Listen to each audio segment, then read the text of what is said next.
Nah, kesempatan pagi hari ini saya akan mencoba berbagi sharing dengan saudara satu pengajaran firman Allah yang temanya saya berikan judul kesibukan dan keintiman.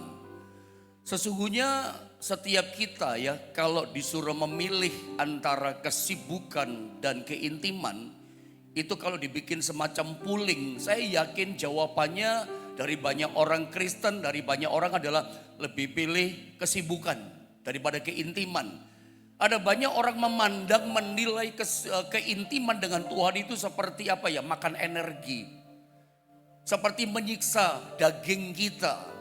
Satu contoh, ketika kita berdoa, saudara ya, berdoa baru berapa lama gitu. Kita pikir sudah 30 menit. Tapi ternyata begitu kita lihat jam, ternyata baru 5 menit. Kita pikir sudah lama. Seringkali kita menilai, memandang yang namanya keintiman seperti menyiksa daging. Bahkan orang tertentu mengatakan pemborosan waktu. Keintiman bersekutu dengan Tuhan, menyembah, berdoa itu pemborosan waktu, buang-buang waktu.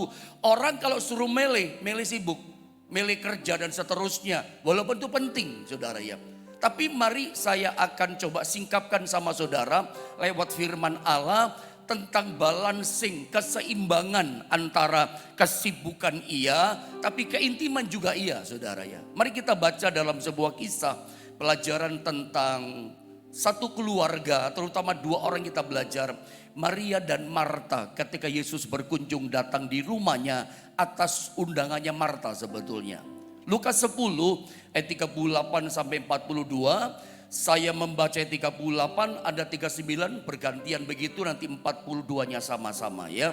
Baik, saya baca ayat 38, begini kata firman Allah. Ketika Yesus dan murid-muridnya dalam perjalanan, tibalah ia di sebuah kampung. Seorang perempuan yang bernama Marta menerima dia di rumahnya. 39 teruskan.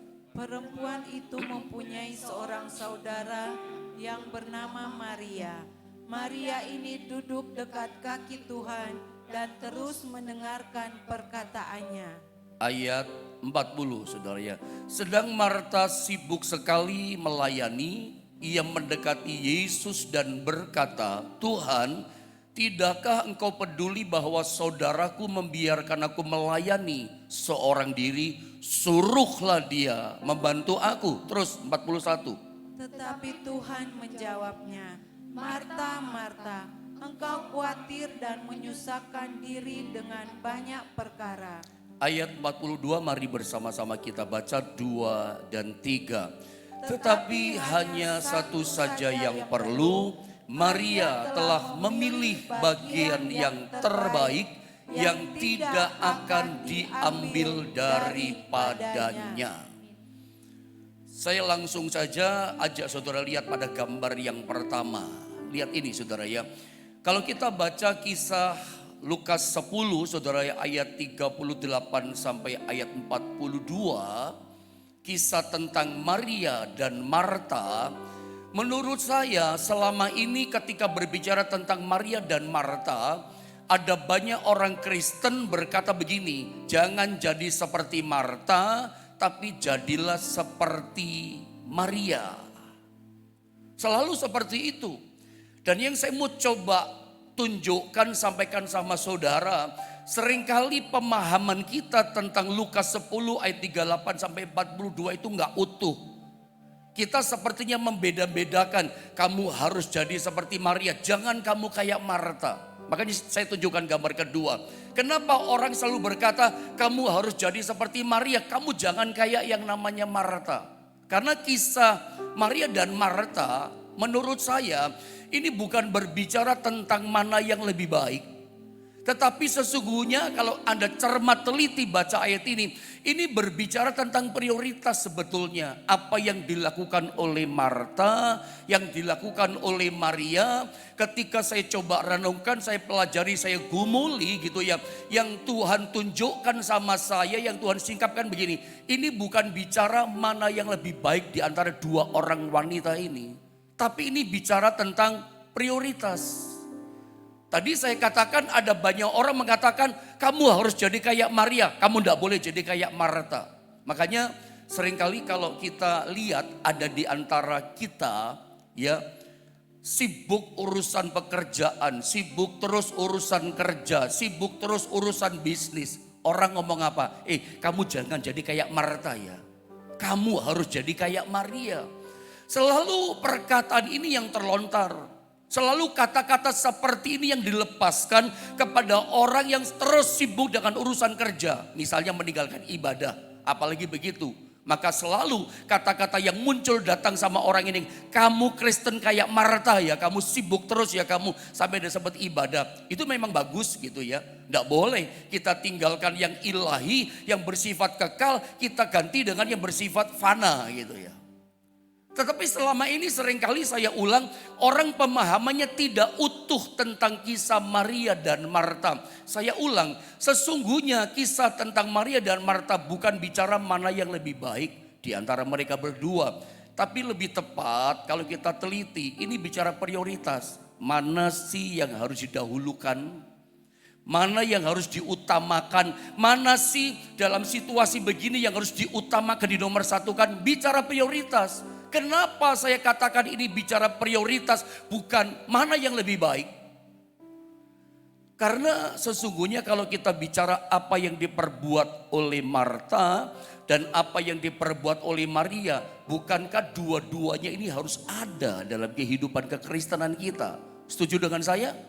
Bukankah yang diperbuat Marta maupun yang diperbuat oleh Maria, dua-dua ini kebutuhan gereja. Gereja mesti ada dua perkara ini kan, Maria dan Marta. Makanya ini bukan bicara Maria yang baik atau Marta yang baik. Ini bicara prioritas, mana sih yang harus didahulukan, mana yang harus diutamakan. Anda dan saya ingin setiap kita memiliki pandangan yang utuh memahami firman Allah ini. Balance ya, ada balancing sehingga kekristenan kita seimbang. Kekristenan kita tumbuhnya benar, bertumbuhnya sehat. Kenapa? Karena kita memilih ngambil keputusan keseimbangan dalam hidup kekristenan kita. Saya nggak akan bicara panjang lebar dan muter-muter saudara ya. Kenapa saya katakan ini prioritas, mana yang diutamakan?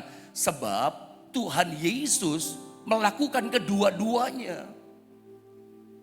Coba Anda lihat gambar ini. Yesus itu di dalam Alkitab saya temukan adalah orang yang sangat sibuk, bahkan super duper sibuk. Kayak siapa? Kayak Marta lah. Satu kali dalam Markus pasal 6 ayat 31. Nanti kalau kita baca ini, saking sibuknya dalam pekerjaan pelayanannya, Yesus sampai tidak sempat makan. Mari temukan Markus 6 ayat 31, saya bacakan ayat ini, perhatikan baik-baik. Yesus itu mewakili Marta loh mengerjakan hal ini. Lihat ya, Markus 6 31 ayatnya, lalu ia berkata kepada mereka, marilah ke tempat yang sunyi supaya kita sendirian dan beristirahatlah seketika. Sebab memang begitu banyaknya orang yang datang minta dilayani kan. Dan yang pergi silih berganti datang dan pergi minta dilayani sama Tuhan. Sehingga dikatakan makan pun mereka tidak sempat. Saya mau tanya sama saudara. Menurut saudara yang dikerjakan oleh Yesus ini, dia ini sibuk atau nganggur? Nganggur atau sibuk menurut saudara? Ini super duper sibuk. Terbukti saking super dupernya sibuk dalam melakukan tugas pekerjaan pelayanan Yesus. Sembuhkan orang sakit, mengajar orang. Silih berganti orang datang minta ditolong sama Tuhan. Super duper sibuk seperti itu sampai gak sempat makan. Saya mau tanya, kapan terakhir Anda itu ingat sampai Anda itu gak sempat makan? Kapan sih kita mengalami seperti Yesus dan murid-muridnya sampai kita ingat, aduh jam makan siang udah lewat. Kapan Anda sampai gak sempat makan? Lupa makan siang kapan? Ketika pekerjaan numpuk, betul. Ketika kesibukan pekerjaan banyak yang harus kita selesaikan. yang harus kita tuntaskan hari itu. Saking asik sibuk numpuk dengan pekerjaan, sampai tiba-tiba jam 4 atau jam 3 sore kita ingat, aduh tadi gak sempat makan siang, kelupaan makan siang. Lupa sampai makan siang, kenapa? Karena sibuknya banyaknya pekerjaan. Dan itu dilakukan oleh Yesus. Bukankah yang dikerjakan oleh Yesus dalam kesibukan pekerjaan pelayannya itu mewakili Marta? Cobalah seimbang. Menurut saya kita gak bisa berkata, kamu gak boleh jadi kayak Marta. Kalau di gereja, kalau dalam kehidupan rohani kita gak mau jadi seperti Marta, kita bermalas-malasan. Maunya cuman pelayanan, maunya cuman doa. Gak mau yang namanya sibuk untuk pekerjaan Tuhan. Gak mau terlibat dalam pekerjaan Tuhan. Gereja Tuhan mau jadi seperti apa? Iman kita rohani bertumbuh, saya rasa tidak akan sehat gitu. Ada hal-hal yang bagian-bagian kita mesti kerjakan. Kayak orang naik perahu atau naik kanu, dayungnya mesti kanan kiri. Satu kanan, satu kiri. Dua kanan, dayungnya dua kiri. Empat kanan, empat kiri. Mesti begitu. Ya kalau sudah satu kali di sini atau dua kali di sini mesti dua. Kalau enggak akan muter. Muter terus, enggak kemana-mana. Sepertinya kita sudah jauh perginya. Ternyata enggak, cuman di situ-situ saja. Rohani kita, iman kita cuma di situ saja. Tidak pernah beranjak, tidak pernah bangkit, tidak pernah tumbuh iman kebenaran rohani kita. Kenapa? Ya cuma muter. Kita berpikir cuma doa saja gitu ya. Cuma dekat saja sama Tuhan. Lalu kita nggak mau melakukan pengutusan daripada Tuhan. Visinya Tuhan kita nggak kerjakan. Seperti para Majus ketika diintimidasi sama Herodes, Alkitab katakan mereka gak diem saja, tetap berangkat dan pergi. Coba kalau kita cuma doa saja, doa itu penting. Saya bukan sedang mengecilkan doa, saya gak bicara itu loh, jangan salah tangkap. Saya cuma ingin Anda memahami pengajaran firman Allah ini kisah bicara prioritas loh saudara ya. Ini bukan bicara mana yang lebih baik, mana yang lebih penting, itu lebih tepat. Kita mesti utamakan. Saya tunjukkan contoh yang lain bahwa Yesus seimbang melakukan dua-duanya. Lihat dalam Markus pasal 1 ayat 34 sampai 35, Yesus ternyata dua-duanya kelihatan di sini. Dia melakukan aktivitas seperti Maria, bersekutu dengan bapaknya, dia gak pernah lupa tinggalkan itu, gak pernah. Tapi Yesus juga tahu kapan dia waktunya sibuk dalam pekerjaan pelayanannya dan kapan waktunya diam bersekutu dengan bapaknya. Keren, mestinya seimbang begini. Seperti perahu tadi mendayung, dua kanan, dua kiri. Empat kanan, empat kiri, baru majunya pesat gitu. Coba kita baca ayatnya, dua-duanya ada di sini. Markus, saya minta coba multimedia bantu, rupanya terhilang tadi saya ini ayatnya saya catat, saya gak masukin saudara ya. Saya minta bantuan multimedia. Markus 1:34-35 ayatnya. Perhatikan di sini. Ia dikatakan menyembuhkan banyak orang yang menderita.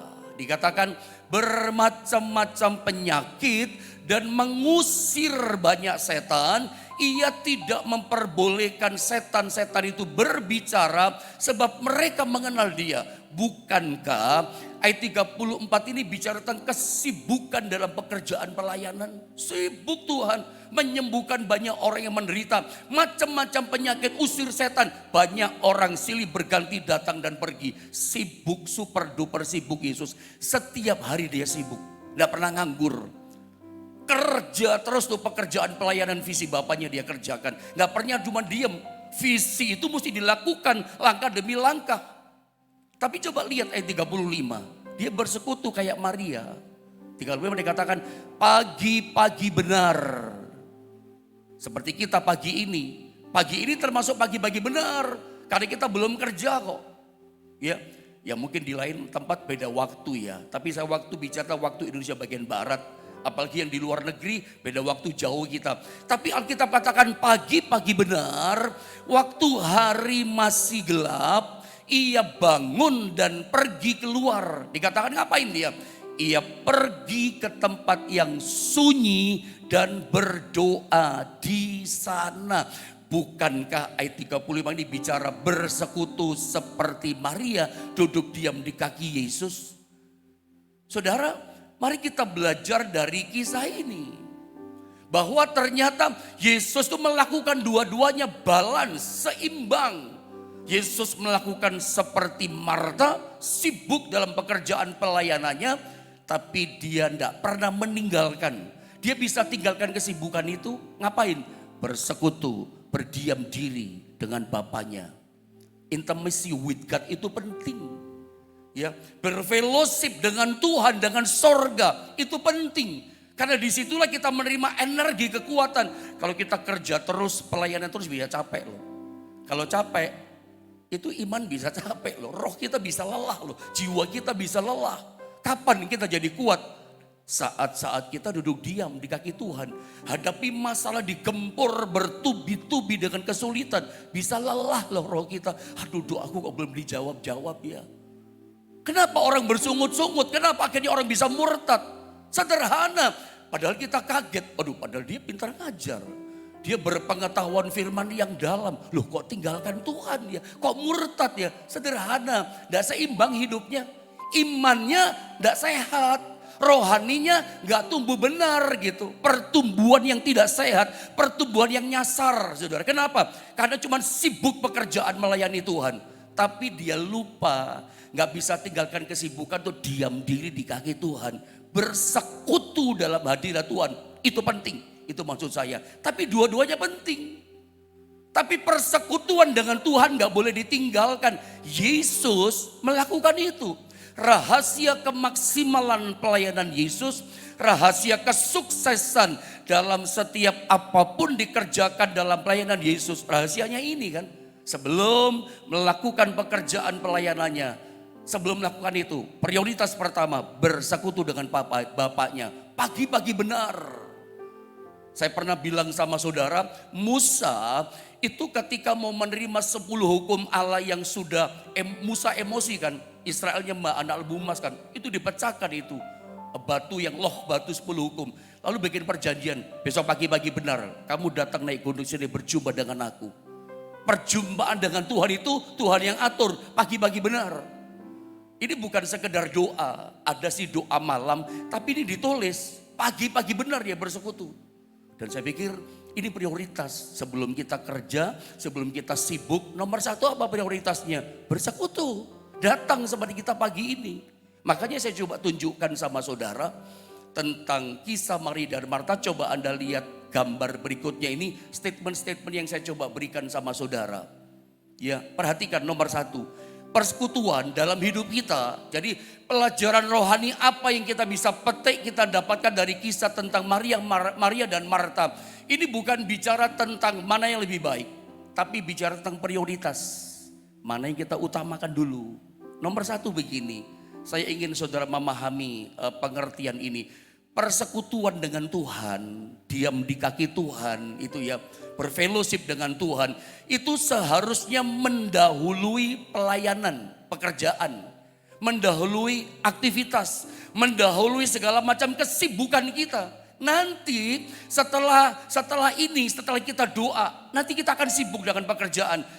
Pergi ke sana, pergi ke sini. Nanti setelah saya ibadah doa pagi ini, saya mesti persiapan juga pertemuan dengan pendeta-pendeta di Kertosono. Ada fellowship dengan hamba Tuhan. Itu kesibukan pekerjaan loh. Mesti sharing dan segala macam. Tapi pagi-pagi, nanti kalau ada sudah sibuk dengan aktivitas pelayanan, sudah sibuk dengan aktivitas profesi pekerjaan saudara, saya mau kasih tahu, jangan-jangan nanti Anda gak sempat lagi bersekutu. Udah larut dengan kesibukan, percaya gini, nanti tidak ada waktu lagi berdiam diri, asik kusuk dengan Tuhan. Seperti pagi ini, seperti tidak ada yang ganggu, diam di kaki Tuhan. Kalau udah sibuk, lupa, pasti tidak ada waktu nanti. Makanya sebetulnya prioritas itu penting. Yang kita dahulukan yang mana? Sibuk itu harus iya. Bekerja iya, aktivitas harus. Itu tanggung jawab kita. Orang hidup manusia di dunia ini mesti melakukan itu. Jangan cuma diam saja. Tuhan katakan orang tidak kerja jangan makan kata Tuhan. Itu kata Alkitab kan. Anti kemalasan firman Tuhan. Tuhan itu anti kemalasan. Anti kemalasan. Tidak suka sama orang malas Tuhan. Sibuk silakan, kerja iya, tanggung jawab kita. Tapi ingat, prioritas nomor satu, bersekutu dulu. Harusnya begitu. Harusnya begitu saudara ya, balancing dua-duanya. Yang kedua, mendengar firman Allah, mendengar perkataan Tuhan, itu seharusnya mendahului semua kesibukan. Dengar dulu. Sebelum ada kerja, kerja itu nanti aktivitas pelayanan, kerja, kesibukan profesi saudara, dalam bisnismu, usahamu, ada ketemu macam-macam orang. Ada yang kasar, ada yang orang Jawa katakan bencek no, ngomongnya nggak nyenengin, nyerang-nyerang, fitnah-fitnah. Itu kadang-kadang bikin hati sakit loh. Itu kadang-kadang bikin kita kecewa, bisa kepahitan, bisa bikin dosa, bisa balas marah dengan marah, balas jahat sama jahat. Tapi coba sebelum Anda mengalami hal-hal seperti itu, kadang mengalami kegagalan, kadang mengalami musibah, siapa tahu gitu. Tapi pagi-pagi sudah dengar firman Allah, sudah jadi kuat dulu. Sama dengan orang kerja di sebuah perusahaan. Biasanya kalau ada banyak karyawan, pimpinan divisi itu kumpulkan semua karyawan, di briefing dulu. Dengar dulu petunjuknya dari pimpinan. Hari ini target kita adalah ini. Kepada karyawan kan pimpinan. Dan ini harus diselesaikan tuntas sampai hari ini tugas kalian. Kamu bagian ini, kamu bagian ini. Di briefing dulu, disonding, diperdengarkan dulu. Target kita ini yang kita tuntaskan ini hari ini. Harus tuntas ya, gak boleh ada PR. Besok ada kerjaan yang lain. Di briefing, baru kerja. Dengar dulu baru kerja, makanya maksimal. Hasil pekerjaannya memenuhi target seperti yang diharapkan. Kemaksimalan iman kita akan maksimal. Rohani kita akan maksimal. Doa kita akan maksimal. Yang kita minta sama Tuhan akan maksimal. Kapan? Ya ketika kita bersekutu dulu. Mendengar tuntunan Tuhan dulu. Harusnya yang benar prioritas itu ya kayak seperti pagi ini dulu. Nyembah Tuhan, dengar perkataan firman. Nanti maksimal pekerjaan saudara. Kenapa banyak orang iman Kristen gak maksimal? Saya pernah bilang sama saudara, Reverend Billy Graham pernah berkata, berdasarkan pengamatan dan surveinya, bahwa orang Kristen yang maksimal imannya cuma 15%. Yang ngalami terobosan, ngalami miracle, keajaiban mujizat Tuhan, ngalami berkat blessing dari Tuhan, ngalami pertolongan jalan buntu dibuka sama Tuhan. Billy Graham dalam pengamatan surveinya mengatakan, yang mengalami kemaksimalan iman terobosan seperti ini cuma 15%. 85%-nya nggak ngalami loh saudara. Kenapa nggak maksimal? Nggak seimbang rohaninya. Yang diutamakan apa? Kesibukan. Yang diutamakan aktivitas. Yang diutamakan apa? Pekerjaan pelayanan. Tidak ada waktu, dengar dulu, bersekutu dulu. Itu kekuatan kita. Kalau Anda 2024 ini, di tahun yang baru yang sedang kita jalani sekarang. Kalau Anda ingin tahun ini, tahun maksimal buat kita. Yang kita kerjakan maksimal targetnya. Omsetnya maksimal, job-job proyek Anda terima maksimal, berkatnya rezekinya maksimal, seimbanglah. Jangan diutamakan kesibukan, sibuk harus, kerja harus, tapi jangan lupa bersekutu itu prioritas nomor 1. Dengar dulu perkataan Tuhan, Anda dapat tuntunan. Jangan-jangan ketika firman diperdengarkan seperti ini, ada yang jadi rema. Wah ini pasti Tuhan tolong. Wah ini jalan Tuhan, oh aku kemarin sudah salah. Aku lakukan ini, dapat teguran dari Tuhan. Kita perbaiki. Tidak heran, maksimal iman kita. Yang ketiga, pelayanan yang benar atau pekerjaan yang benar, aktivitas yang benar seharusnya dihasilkan dari pengenalan. Terutama ngomong pelayanan rohani di gereja. Ya, kesibukan pekerjaan pelayanan itu yang benar seharusnya dihasilkan dari pengenalan. Kalau nggak punya pengenalan, bagaimana memberitakan, bagaimana bersaksi, bagaimana jadi berkat dan memberkati banyak orang. Pengenalan menurut saya itu tidak bisa dibangun dari hasil kesibukan. Pengenalan itu dibangunnya lewat apa saudara? Lewat saat Tuhan itu apa yang dia mau katakan pada kita. Jadi pengenalan akan pribadi Tuhan. Itu dibangunnya saat kapan? Saat Tuhan itu dia mau berkata apa kepada kita. Mungkin koreksi dari Tuhan. Firman Allah seperti ini yang kita baca, yang kita dengar. Kadang-kadang itu teguran. Kadang-kadang mengoreksi salah kita. Tapi itu penting. Untuk kita kenal Tuhan, membangun sebuah pengenalan, itu lewat Tuhan itu mau ngomong apa sama kita. Mungkin teguran, mungkin janji, mungkin bentuk kekuatan, tapi itu penting loh saudara. Penting. Jadi kita nggak akan pernah bisa mengenal pribadi Tuhan dengan baik, dengan benar. Kalau kita nggak putuskan, ya setiap hari kita mesti dengar perkataan Tuhan. Tuhan tuh maunya apa dalam hidup saya. Yang Tuhan inginkan apa saya kerjakan. Jadi kita ngerti gitu, oh ini nggak boleh, ini berkenan, ini menyenangkan Tuhan. Semuanya kembali cek Tuhan. Anda kenal suara Tuhan, kenal hatinya, kenal kemauannya. Pengenalan harus dibangun lewat ini. Nggak bisa dibangun lewat sebuah kesibukan. Oh sampai kapan ada bisa kenal Tuhan? Nggak bisa. Saya kasih contoh lagi, Markus pasal 3 ayat 14 dengan cepat saya baca. Ia menetapkan 12 orang untuk menyertai dia. Ini bicara persekutuan. Sebelum diutus, bersekutu dulu dengan aku. Bersama dulu dengan aku. Dan untuk dikatakan apa? Diutusnya memberitakan Injil. Ini terjemahan bahasa Indonesia sehari Anda baca di rumah saja, biar tidak kepanjangan saudara ya. Tapi lihat. Yesus pun kepada murid-muridnya yang dia ajarkan itu kan contohnya. Bersama dulu dengan aku, bersekutu intim dulu dengan aku.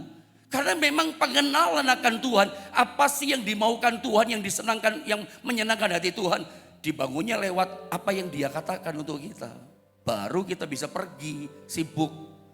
Pengutusan itu bicara aktivitas, bicara kesibukan. Dengan cepat, mari lihat ini. Mengapa pilihan Maria di ayat 42 Lukas 10 tadi itu disebut yang terbaik. Coba saudara lihat lagi-lagi ini ayatnya ketinggalan tadi saya. Lukas 10 ayat 42. Tolong multimedia. Lukas 10 ayat 42. Mengapa ya pilihan Maria ini disebut yang terbaik sama Yesus? Saya tunjukkan ayatnya ya. Kenapa disebut yang terbaik? Lihat ya.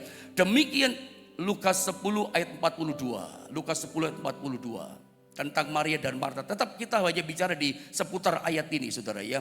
Lukas 10 ayat 42. Tetapi kata Yesus kepada Marta, hanya satu saja yang perlu. Saya diberkati dengan kata satu saja yang perlu. Hanya satu saja yang perlu. Apa sih satu saja yang perlu? Keperluan itu bicara kebutuhan. Hanya satu saja yang perlu kata Yesus. Maria dikatakan telah memilih bagian yang terbaik yang tidak akan diambil daripadanya. Saya jabarkan lewat gambar berikut ini. Lihat, orang percaya itu seringkali lebih memilih yang namanya menjadi seperti Marta daripada Maria. Marta itu kan sibuk dalam pekerjaan, tapi Maria mengerti satu saja yang perlu dalam hidupnya apa? Diam di kaki Tuhan. Ternyata saudara ya, diam di kaki Tuhan, bersekutu dengan Tuhan, itu keperluan kita. Ya, diam di kaki Tuhan itu kebutuhan setiap kita. Satu saja yang perlu. Jadi saya mau katakan di tahun baru 2024, ingat diam di kaki Tuhan, itu keperluan kita loh. Kita yang perlu, itu kebutuhan orang percaya gitu loh. Itu kebutuhan Anda, itu kebutuhan saya. Itu kebutuhan Maria. Satu saja yang perlu, itu keperluan kita. Makanya 2024 satu yang perlu. Satu yang kita butuhkan harus kita kerjakan. Itulah seperti Maria, diam di kaki Tuhan. Tetapi sayang, coba lihat gambar ini. Manusia lebih suka dan rela sibuk untuk Tuhan, aktivitas, pekerjaan ini segala macam, daripada duduk diam di hadiratnya. Tadi di awal saya katakan, diam di hadirat Tuhan dipandang sebagai siksaan. Aduh gak nyaman. Makanya kalau bicara doa gak banyak orang hadir. Bla bla bla dan seterusnya. Nah, sudah lihat seperti saya katakan tadi. Duduk diam, coba next. Duduk diam dalam hadirat Tuhan, saya ulang, adalah satu keperluan atau kebutuhan buat kita. Lakukan ini di tahun 2024. Pada bagian-bagian akhir ini, saya ingin sampaikan ini sama saudara. Lihat gambar ini, ya. Ini hal-hal yang penting bagian akhir. Perhatikan, hubungan dengan Tuhan itu bersifat personal, bersifat pribadi yang dilakukan oleh Maria. Tadi kita baca ayat 42. Yang tidak bisa diambil atau dibayar dengan apapun supaya orang bisa mendapatkannya. Orang tidak bisa meniru-niru. Karena Yesus ngomong sama Marta, Marta, satu saja yang perlu. Maria sudah mengambil bagian yang terbaik, yang tidak akan bisa diambil orang daripadanya. Orang gak bisa ambil, dibayar, ditiru gak bisa. Jadi ada satu yang bersifat pribadi, personal yang Tuhan berikan memang kepada Maria. Orang yang suka bersekutu. Itu gak bisa diganti dengan uang. Orang gak bisa tiru loh. Karena memang Tuhan berikan secara pribadi. Percaya begini ya, 2024 ada satu berkat atau perkara-perkara ilahi rohani yang spesial, urapan spesial, berkat spesial yang Tuhan berikan kepada Anda ada secara pribadi yang orang gak bisa dapat, tapi saudara dapat. Yang Tuhan lakukan kepada saudara, karena saudara seperti Maria. Jadi orang-orang seperti Maria yang ngerti prioritas hidup setiap hari. Pakai skala prioritas, pokoknya sebelum sibuk kerja, aktivitas nomor 1, diam di kaki Tuhan, dengar suara Tuhan.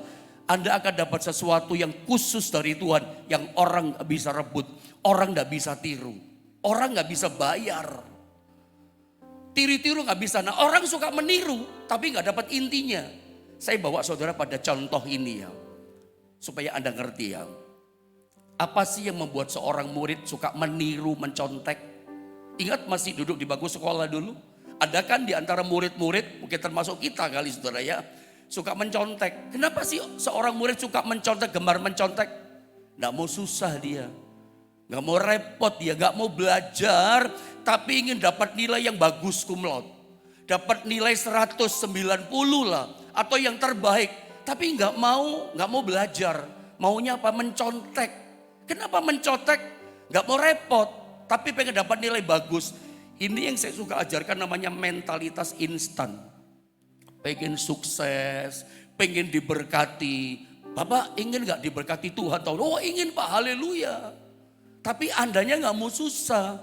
Andanya mau bergumul. Tapi pengen seperti si A itu diberkati Tuhan. Pengen tiru-tiru, gak bisa. Itu berkat dari Tuhan atas orang itu. Hasil persekutuannya, hasil dia mencari Tuhan dan mengutamakan Tuhan. Memprioritaskan Tuhan, menomorsatukan Tuhan setiap hari dalam kehidupannya. Dia terima pahala berkat itu. Dan orang gak bisa rebut, orang gak bisa ambil, orang gak bisa tiru-tiru. Kecuali kita tiru rohaninya, bersekutu dengan dia. Pemberian khusus kita gak bisa dapat seperti orang itu dapat dari Tuhan. Seringkali orang pengen mencontek-contek cara kerjanya, gak bisa. Coba saya pernah sampaikan sama saudara, bayangkan kisah tentang Naaman yang disembuhkan dari kustanya jadi tahir. Lalu Naaman bersaksi kepada banyak orang yang misalnya kusta, aku sembuh loh. Atau orang bertanya, loh kamu kok sembuh dari kusta? Iya, aku tenggelamkan diriku 7 kali di sungai Yordan. Yang ke-7 keluar, sembuh aku. Saya mau tanya, kira-kira tergoda gak orang niru nyontek seperti dilakukan Naaman? Orang sakit kusta sangat tergoda. Saya mau tanya, ketika mereka berendam 7 kali di sungai Yordan, apakah mereka sembuh? Dijamin tidak. Mencontek, meniru caranya, meniru gayanya, tapi gak pernah dapat sesuatu dari Tuhan. Yang ditiru fisiknya, yang ditiru cara secara jasmaninya, luarnya ditiru, intinya gak dapat. Inti esensinya kan ketaatan sama firman. Firman itu diperdengarkannya khususnya untuk Naaman, bukan untuk orang lain.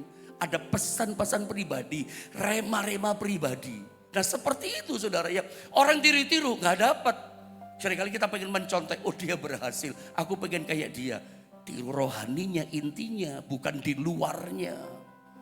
Sama dengan kisah tembok Yeriko yang roboh. Itu kan dikelilingi kan sama Yosua 13 kali kan. 6 hari, 1 hari 1 kali, hari ke-7 7 kali. Itu kalau kita jumlahkan 13 kali mereka muter.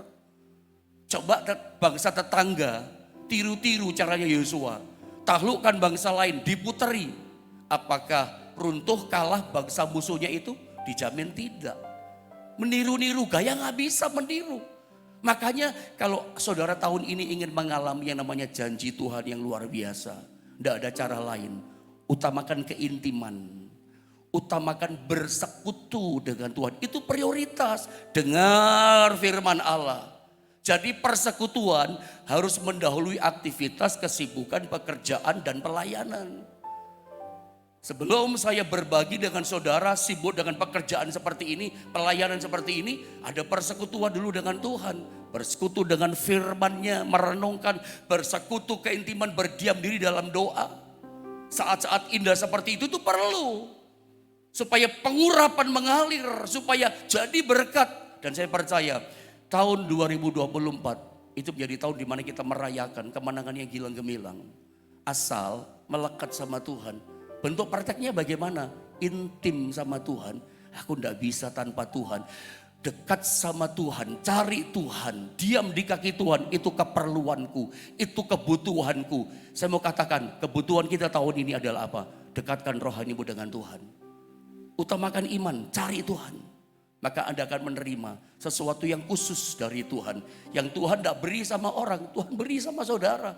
Sesuatu yang tidak mungkin jadi mungkin. Yang mustahil jadi gak mustahil. Kuncinya adalah prioritaskan seperti Maria ini. Dua-dua kita butuh. Tapi prioritas itu penting kita ngerti. Diam di kaki Tuhan. Mari sama-sama kita berdoa. Kita menyembah Tuhan dulu. Kita memuji.